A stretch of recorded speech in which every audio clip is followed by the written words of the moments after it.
నమస్తే తెలుగు రాజ్యంకి స్వాగతం. నేను మీ సంధ్య. అంతర్జాతీయ చమురు మార్కెట్లో మరియు భారతదేశ రక్షణ ఇంధన రంగంలో ఒక ఊహించని పరిణామం చోటు చేసుకుంది. భారతదేశానికి ముడి చమురు సరఫరా చేసే దేశాల జాబితాలో ఎవరూ ఊహించని విధంగా ఒక కొత్త దేశం టాప్ 3 స్థానంలోకి దూసుకొచ్చింది. ఇప్పటి వరకు మనకు చమురు సరఫరా చేయడంలో రష్యా, యుఏఈ మొదటి 2 స్థానాల్లో ఉండగా మూడో స్థానం కోసం ఎప్పుడు సౌదీ అరేబియా మరియు అమెరికా దేశాల మధ్య గట్టి పోటీ నడుస్తూ ఉండేది. కానీ ఈ మే నెలలో వచ్చిన తాజా గణాంకాల ప్రకారం సౌదీ అరేబియా, అమెరికా లాంటి బలమైన దేశాలను వెనక్కి నెట్టి వెనిజులా దేశం భారతదేశానికి 3వ అతిపెద్ద ముడి చమురు సరఫరాదారుగా అవతరించింది. అసలు వెనిజులా నుండి భారత్ ఉన్నట్టుండి ఇంత భారీగా చమురును ఎందుకు దిగుమతి చేసుకుంటోంది? సౌదీ అరేబియా మార్కెట్ను ఎందుకు కోల్పోయింది? ఈ పరిణామం వెనుక రిలయన్స్ ఇండస్ట్రీ రోల్ ఏంటి? ఆ డీటెయిల్స్ అని ఈ వీడియోలో చూద్దాం.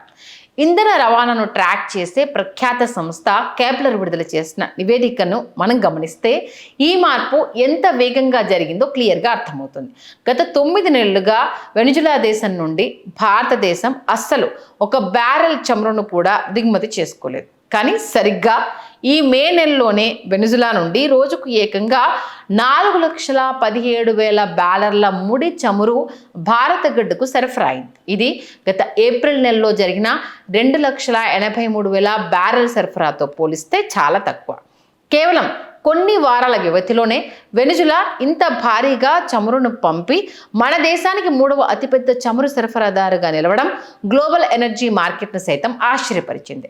భారతీయ రిఫైనరీలు వెనిజులా వైపు మొగ్గు చూపడానికి అత్యంత ప్రధానమైన కారణం దాని ధర మాత్రమే. ప్రస్తుతం అంతర్జాతీయ మార్కెట్లో ఇతర దేశాల చమురు ధరలతో పోలిస్తే వెనిజులా అందిస్తున్న ముడి చమురు రేటు చాలా తక్కువగా మరియు ఆకర్షణీయంగా ఉంది.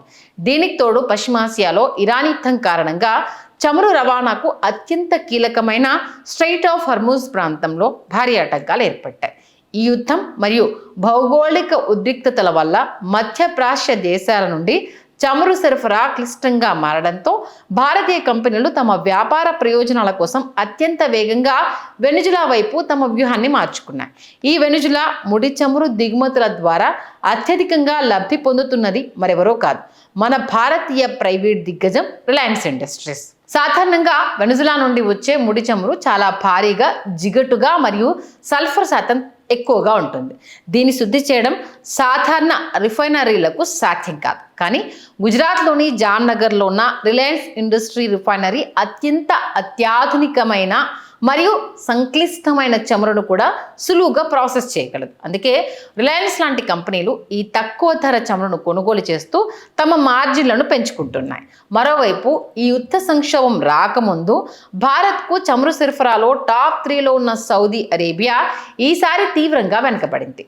ఏప్రిల్ నెలలో రోజుకు 67 బ్యాలర్ల చమురును పంపిన సౌదీ ఈ మే నెల వచ్చే వరకు కేవలం 34,000 బ్యాలర్లకు పడిపోయింది. అంటే సౌదీ చమురు ధరలు చాలా ఎక్కువగా ఉండడమే దీనికి ప్రధాన కారణం. ఇక ఇరాన్ విషయానికి వస్తే అమెరికా ఆంక్షలు సడలించడంతో గత ఏప్రిల్లో దాదాపు 7 ఏళ్ల తర్వాత భారత్ మళ్ళీ ఇరాన్ నుండి చమురును దిగుమతి చేసుకుంది. కానీ ప్రస్తుతం ఇరాన్ చుట్టూ అమెరికా నావికా దళాలు దిగ్బంధనం విధించడంతో ఈ మే నెలలో ఇరాన్ నుండి ఒక్క కార్గో చమురు కూడా భారత్కు రాలేదు.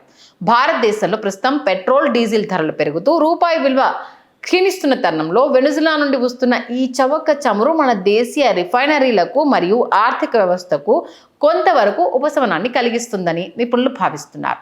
ప్రపంచంలోనే 3వ అతిపెద్ద చమురు వినియోగదారు అయిన భారతదేశం ఇలాంటి అంతర్జాతీయ సంక్షోభాల వేళ వేగంగా తన వ్యూహాలను మారుస్తూ వేర్వేరు దేశాల నుండి చమురును సేకరించడం మన ఇంధన భద్రతకు ఎంతో కీలకం. హలో, తెలుగు రాజ్యం ఛానల్ చూస్తున్నారా? సామాజిక, రాజకీయ, జీవన చిత్రణే తెలుగు రాజ్యం. అతిశయోక్తులు, అసత్యాలు ఉండవు. రాజకీయ కోణం కాదు, ప్రజా కోణమే కొలబద్ద. తెలుగు రాజ్యం వీక్షణ మీ ఉత్తమ అభిరుచికి నిదర్శనం.